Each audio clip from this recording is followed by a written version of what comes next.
A vida doce, mas sem moleza.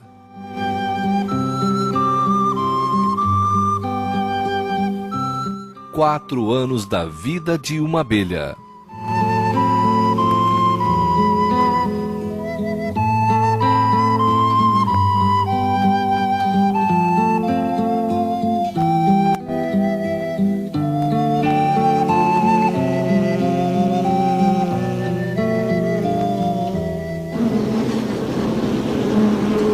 Da claridade de um dia ensolarado, entra-se para a escuridão da colmeia.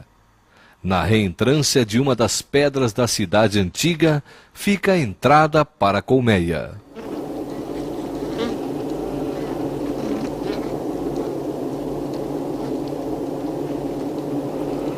As abelhas macho, chamadas zangões, vivem como minoria nesta comunidade. Seus corpos e olhos grandes chamam a atenção.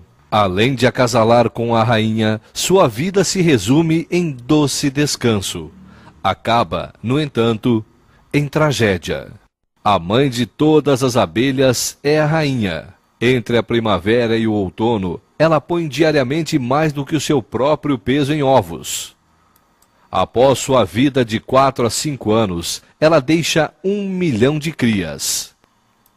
Ela é constantemente acompanhada por suas servas, chamadas de operárias.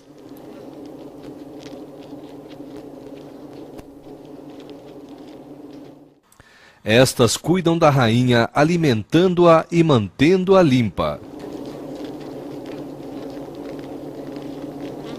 Antes de botar o ovo, a rainha, juntamente com suas servas, verifica se a célula está vazia e adequada para o ovo. Ao mesmo tempo, verifica com as patas anteriores o seu tamanho. Grandes berços são destinados para os zangões, pequenos berços para as operárias. Em 3 dias, a larva se transforma em pupa. A partir de agora, elas já recebem alimento. Disto se encarregam as abelhas cuja idade está entre 6 e 12 dias. Nestes primeiros 3 dias, as larvas são alimentadas com um suco alimentar produzido nas cabeças das operárias.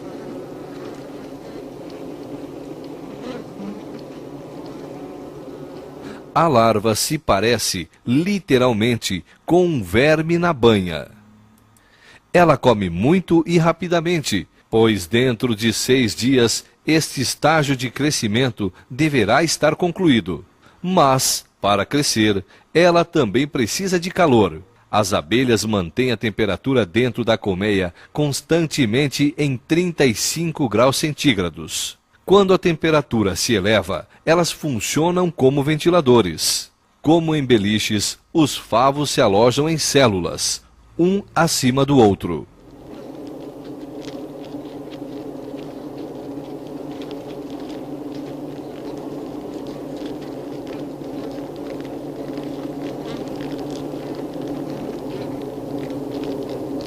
No topo ficam os doces estoques de mel, e estes são vitalmente necessários, pois a partir do 4º dia, o alimento das larvas passa a ser mais substancioso. Ela passa a receber, além do suco alimentar, mel e pólen, rico em proteínas, que contém importantes matérias para o seu crescimento. Cada larva é alimentada entre 2.000 e 3.000 vezes durante os primeiros 6 dias. Não é surpreendente que ela cresça rapidamente e aumente seu tamanho corporal em 1000 vezes neste tempo. A célula passa a ser muito pequena para ela. Durante esta fase, as operárias fecham as células com cera, que permite a passagem do ar.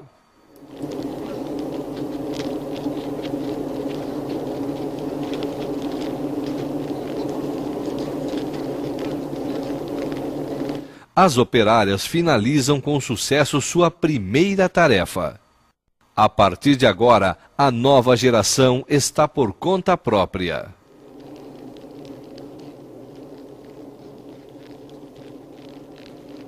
Fechada em sua célula, o verme começa a preencher o interior desta com uma espécie de teia finíssima. Depois, ela se transforma finalmente numa crisálida.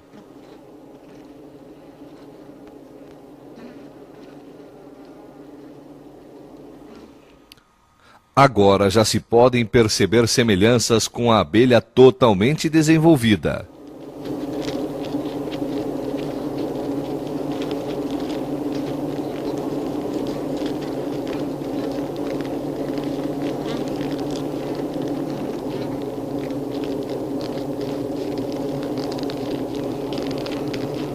Passaram-se apenas 21 dias desde a postura dos ovos. Depois do sexto dia, a abelha abre o lacre de cera e sai de sua estreita morada com esforço.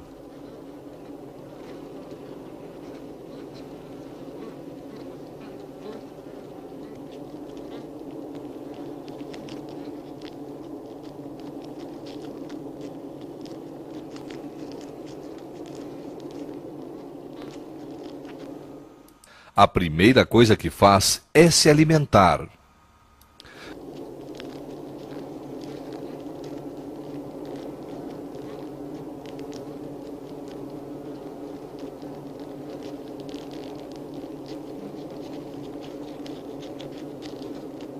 Até que um zangão saia de sua célula, passam-se 24 dias. Os momentos de sua saída são provavelmente os mais penosos de sua boa vida.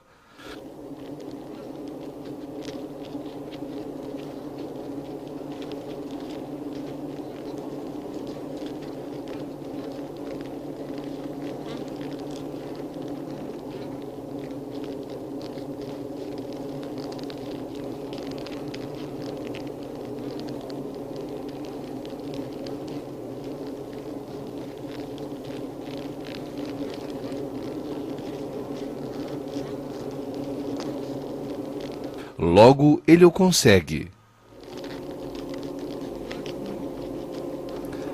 Esta operária, recém-saída da célula, seca suas asas. Tudo o que contém açúcar serve de alimento para as abelhas. As larvas e crisálidas que não se desenvolveram são absorvidas. E suas carcaças são levadas para fora da colmeia. O mesmo é feito com as abelhas velhas que morrem no interior da colmeia. A higiene é muito valorizada na colmeia, a fim de evitar doenças.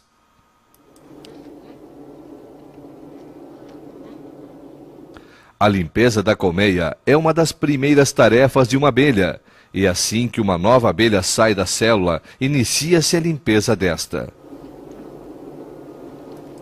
A limpeza, a alimentação e a ventilação são as tarefas mais importantes que uma abelha deve desempenhar.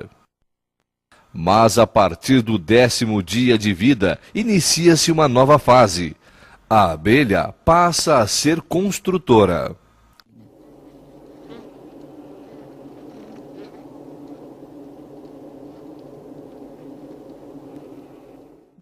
As abelhas constroem seus favos a partir do teto da colmeia, em direção descendente.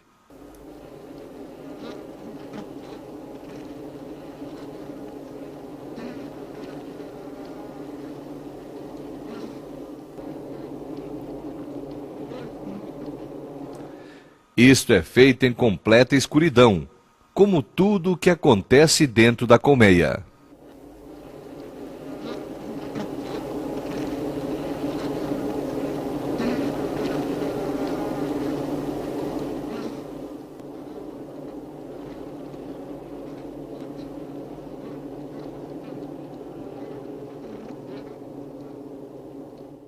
A cor dos favos é, no início, ainda quase branca.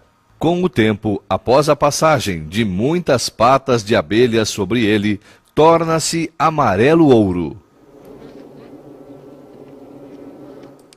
Cada abelha carrega em si uma pequena fábrica de cera.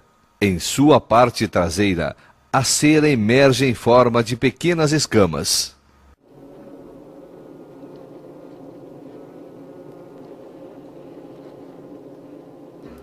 A abelha retira-as, então, de entre as dobras de sua pele com as patas traseiras e coloca-as sobre seu abdômen.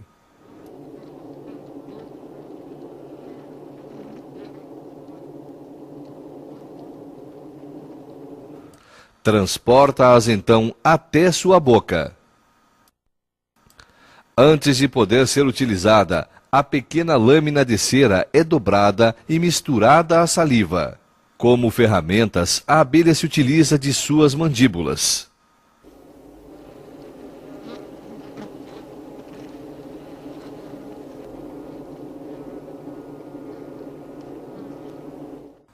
A temperatura ideal para se trabalhar a cera fica em torno de 35 graus centígrados. Se a temperatura se eleva, a cera fica disforme ou derrete. Então é preciso trazer água e fazê-la evaporar. Desta forma, a temperatura ambiente é diminuída. Mas não se constrói apenas com cera. Os membros de uma colônia também se transformam em materiais de construção.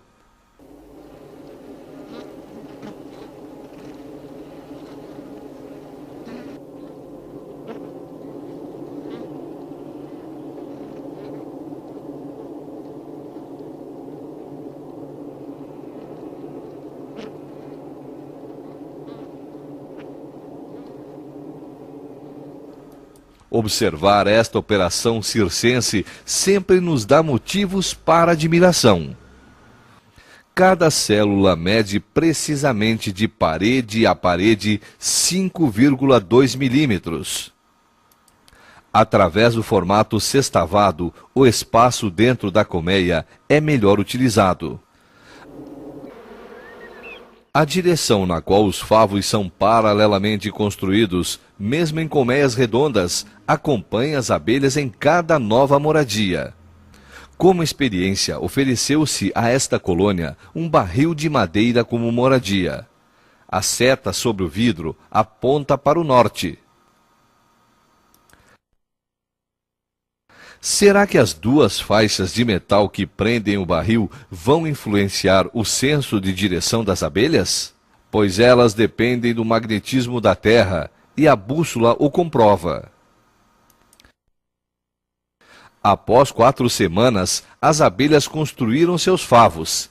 É surpreendente. As 2 faixas de ferro foram suficientes para perturbá-las totalmente. Mas voltemos à nossa colônia. Impacientemente as abelhas esforçam-se para entrar na colmeia, para se libertarem da carga que trazem, o néctar. Como uma corrente, ele é passado de abelha a abelha.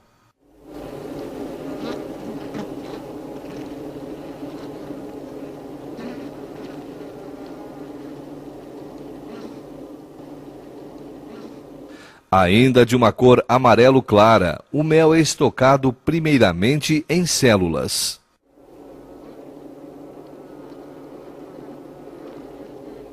Mas não apenas mel é repassado pelas abelhas umas às outras. São repassados também elementos que demonstram que estas abelhas pertencem a esta colmeia. Quando a umidade do mel cai em 20%, todo o procedimento é reiniciado. Como um aspirador de pó, a abelha limpa a célula.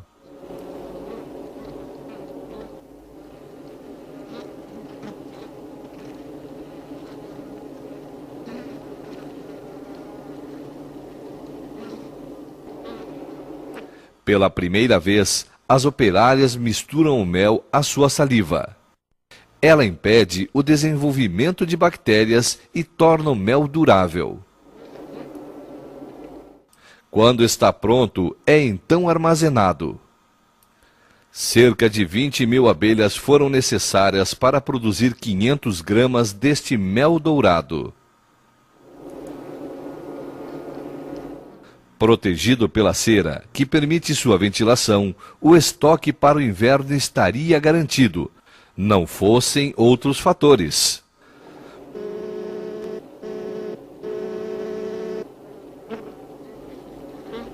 Já o homem da Idade da Pedra costumava apropriar-se do doce produto do trabalho árduo das abelhas, e até hoje ele é tido como um alimento precioso.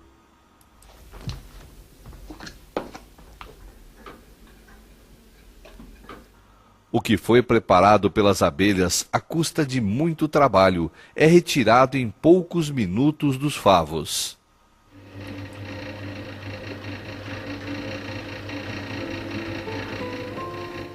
Este jarro de barro egípcio, da época dos faraós, mostra que as abelhas são mantidas pelo homem há muito tempo. E este cesto búlgaro foi utilizado para a criação de abelhas há 2000 anos. A colmeia utilizada na região de Lüneburger Heide deveria espantar maus espíritos e doenças. Ainda hoje, na África, troncos ocos de árvores são utilizados para a criação de abelhas.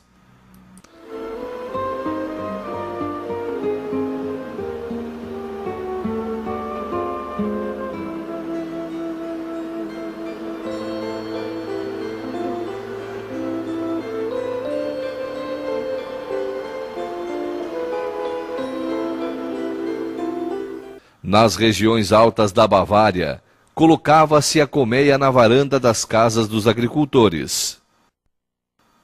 A apicultura com a utilização de cestos ainda é mantida hoje na Lüneburger Heide. Não importa quais ou de qual material sejam as colmeias, a rígida divisão de tarefas entre as abelhas é a mesma em todos os lugares. A partir do 18º dia, a abelha tem a função de vigiar e controlar a entrada das outras abelhas, que voltam com o néctar. Como senha para a entrada na colmeia, vale apenas um estômago cheio de mel. Zangões estrangeiros, no entanto, sempre têm passagem garantida. Apesar de vigiarem, algumas vespas que roubam mel conseguem chegar aos favos. Mas mesmo dentro da colmeia funcionam os serviços de defesa. Cada ladrão deve pagar pelo roubo com a sua vida.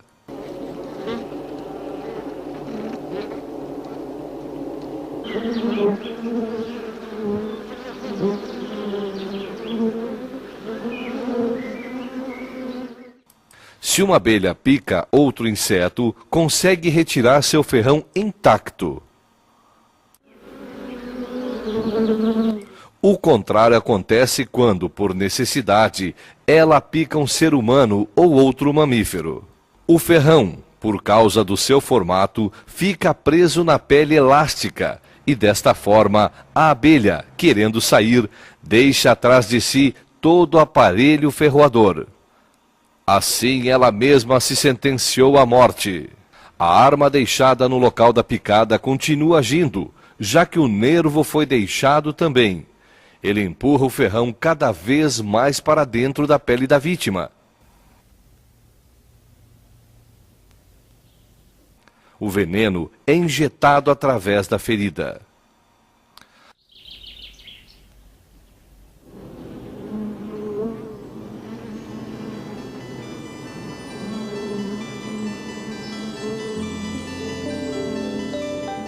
Após sobreviver às suas 3 primeiras semanas de vida, a abelha passa finalmente a conhecer a claridade e o colorido do mundo exterior à colmeia.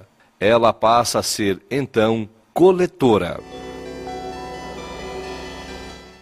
As cerca de 6.000 a 7.000 abelhas de uma colmeia de médio porte realizam por volta de 50.000 voos diários e visitam entre 2 e 5 milhões de flores. Tais campos, que se assemelham a tapetes cobertos de flores, já quase desapareceram do nosso meio. A variedade de flores foi substituída pela plantação de alimentos de rápido crescimento. Com eles, desenvolveram-se outros insetos. E as abelhas têm dificuldades em encontrar flores suficientes com néctar e pólen.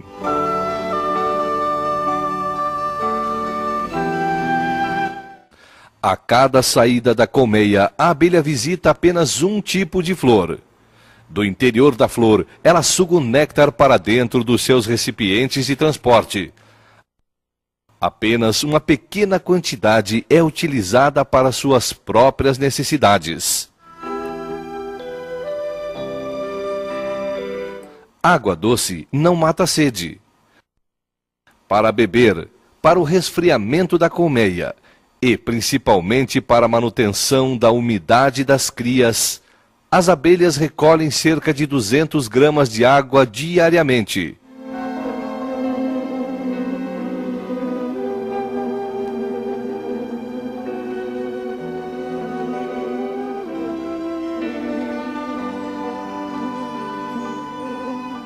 Não apenas substâncias líquidas são trazidas para a colmeia, mas alimento sólido também precisa ser armazenado. O pólen é recolhido e misturado ao mel, e transportado em bolsas nas pernas traseiras. As abelhas, no entanto, não se servem gratuitamente deste banquete. Elas contribuem para a polinização das plantas.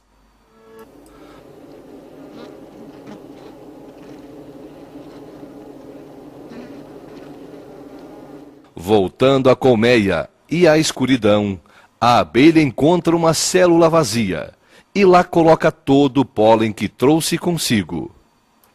A abelha coletora deixa, então, o trabalho de preparo do pólen aos cuidados de uma colega mais nova.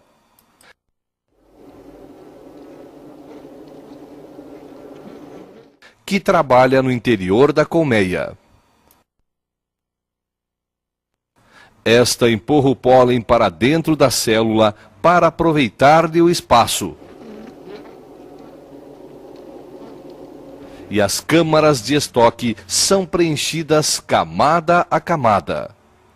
O pólen, além de ser utilizado na alimentação das crias, constitui a base para a produção da geleia real. Um favo cheio de pólen assemelha-se a uma paleta colorida, já que tipos diferentes de flores produzem pólen de diferentes cores. Estas cores diferentes, no entanto, não fazem diferença no interior da colmeia, ao contrário do que acontece ao ar livre. As cores das flores sinalizam o caminho para as abelhas. O amarelo e o azul são vistos de formas semelhantes a que nós os vemos. Já para o vermelho, são cegas. Mas veem nestas flores a luz ultravioleta refletida. A abelha possui 5 olhos. 3 são pequenos pontos utilizados quando há pouca luz, e 2 olhos grandes. Este olho principal possui cerca de 5.000 pequeninos olhos, que formam mosaicos. Mas os olhos não lhe servem para orientação dentro da colmeia escura, e as abelhas se utilizam do faro, que é sentido através das antenas. Esta abelha espalha, com movimentos ágeis das asas, o odor que auxilia as companheiras que voltam à colmeia a encontrarem o caminho. Uma das abelhas se comporta de forma incomum.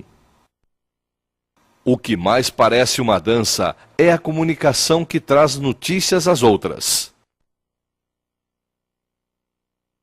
Atraídas a um pires pela água com açúcar, as abelhas são marcadas com tinta verde. A distância do pires até a colmeia é de cerca de 10 metros. Uma das abelhas marcadas inicia uma dança ora para a direita, ora para a esquerda, e esta dança contagia as outras abelhas, marcadas ou não.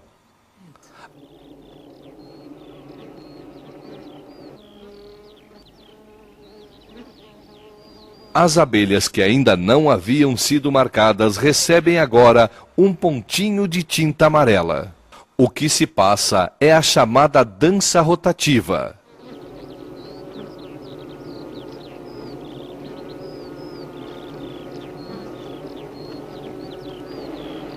Pouco tempo depois, as abelhas marcadas com amarelo encontram o caminho até o pires com água e açúcar, graças às informações recebidas das colegas que chegaram até ele primeiro.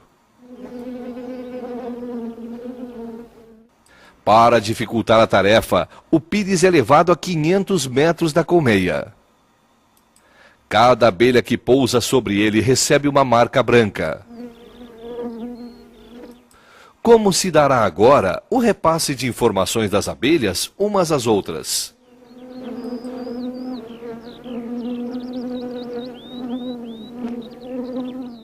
O aroma e o sabor do alimento deixam as abelhas curiosas, mas a que distância e em que direção fica sua fonte? Quem compreende a linguagem das abelhas recebe as informações por meio de dança. A abelha relatora movimenta sua cauda sempre na mesma direção, o que se assemelha à agulha de uma bússola. O número de vezes e duração de tempo com que balança sua cauda indica a distância a que se encontra o alimento da colmeia. Não só as flores coloridas oferecem alimento. Este também se apresenta nas florestas. Em meio às árvores de agulhas, o mel é produzido a partir da seiva das folhas e dos ramos. Pequenos insetos que se alimentam desta seiva são mantidos e cuidados por formigas. Para suprirem suas necessidades, estes insetos precisam absorver uma grande quantidade de seiva, e o excesso é excretado e serve para as formigas como alimento. Quando as formigas não são rápidas o suficiente para recolher este líquido, ele cai em gotas sobre os ramos e as agulhas, e estas são recolhidas pelas abelhas. Quando formigas vermelhas do bosque entram em uma colmeia, tornam-se ladras perigosas.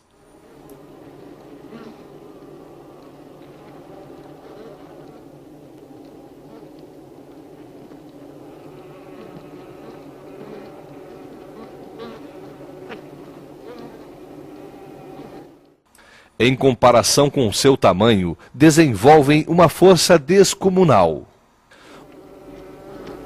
Um zangão recém-formado é retirado à força de sua célula.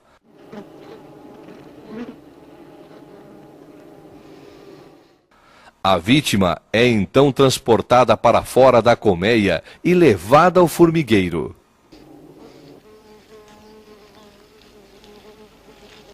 A perda de indivíduos de uma colmeia não traz maiores consequências para a vida da comunidade. Esta colmeia, no entanto, atingiu um limite quanto à sua proporção. O aroma da velha rainha não é mais reconhecido por todas as abelhas, e o sentimento de unidade já não é tão forte. Portanto, uma parte das abelhas cria novas rainhas. Células maiores são construídas e as princesas recebem como alimento apenas geleia real e não pólen. Estas larvas são alimentadas como as outras durante o máximo de 6 dias até que suas células sejam cobertas. O tempo de desenvolvimento de uma abelha rainha, da postura do ovo até a saída da célula, leva 16 dias. 5 dias a menos que uma abelha comum. E 8 dias a menos que um zangão. Algumas horas antes da saída de sua célula, a rainha é anunciada por ruídos semelhantes a cornetas.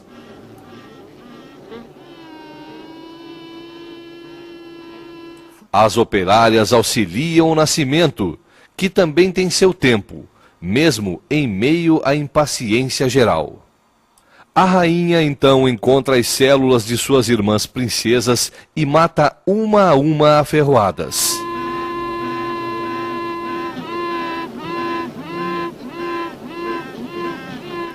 Já alguns dias antes do nascimento da nova rainha, há uma agitação na comunidade. Cerca de metade das abelhas abandonam a colmeia seguindo a velha rainha, e levando consigo o mel que conseguem carregar. O enxame voa até não muito longe e ajunta-se. Enquanto o grupo aguarda, algumas abelhas buscam um local adequado para construir uma nova colmeia. Voltam, então, e tentam convencer as companheiras a segui-las até lá. Podem se passar dias até que entrem num consenso.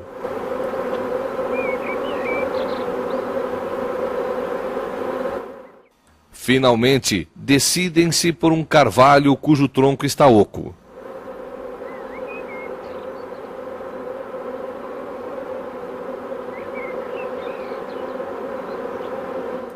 Ao entrar na nova morada, a rainha é alimentada mais uma vez, e as operárias se encarregam da construção, primeiramente de células para a estocagem de alimento e para a reprodução.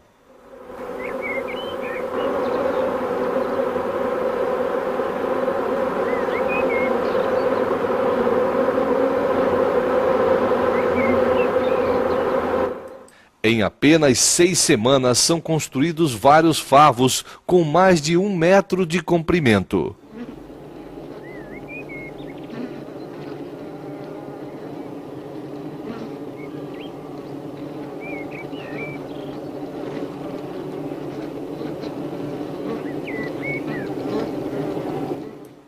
Retornamos agora à jovem rainha.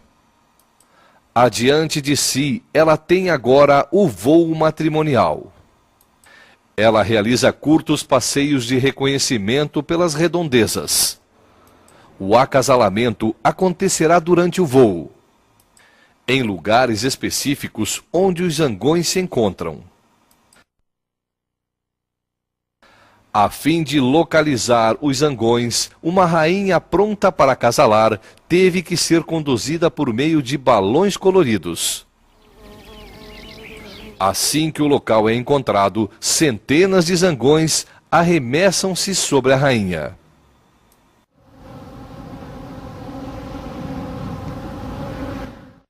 Foi preciso ativar um mecanismo técnico para limitar o acesso dos zangões.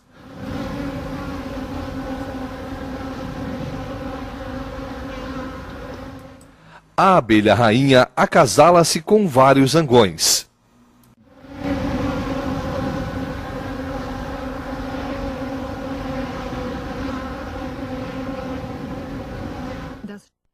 Às vezes até 1 dúzia deles.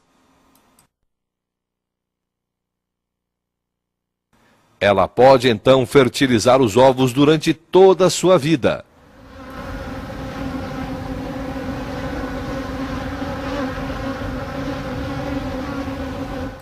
Após o acasalamento, o zangão cumpriu a missão de sua vida. Ele cai e morre.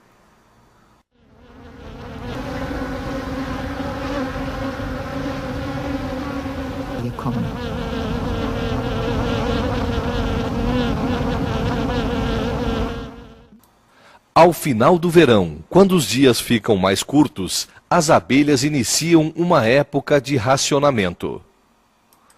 Os zangões que não participaram do acasalamento e que eram até então alimentados pelas abelhas, são agora mortos ou expulsos por elas. Estes não podem se defender, pois não possuem ferrões.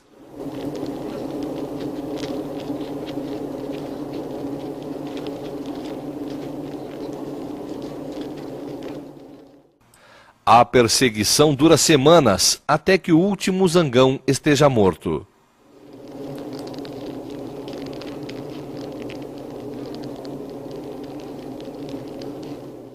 Com o outono, vêm as noites mais frias e algumas abelhas acumulam resina de várias árvores.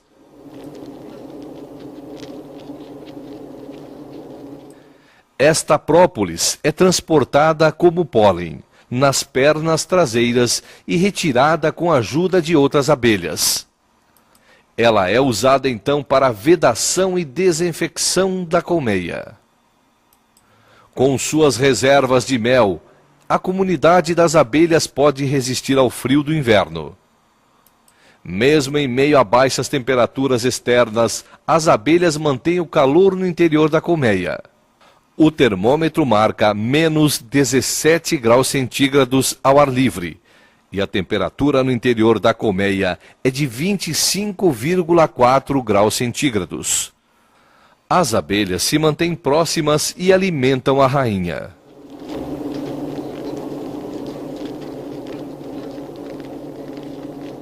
Apenas após o inverno, as operárias vão reiniciar o trabalho da construção das células para as larvas e a alimentação destas. Numa comunidade de abelhas, a vida de cada uma é voltada à de todas as outras. Como indivíduos, as abelhas melíferas não podem sobreviver. Cada uma precisa trabalhar para garantir o ciclo da vida. E que na primavera a cidade de mel e cera esteja repleta de vida outra vez.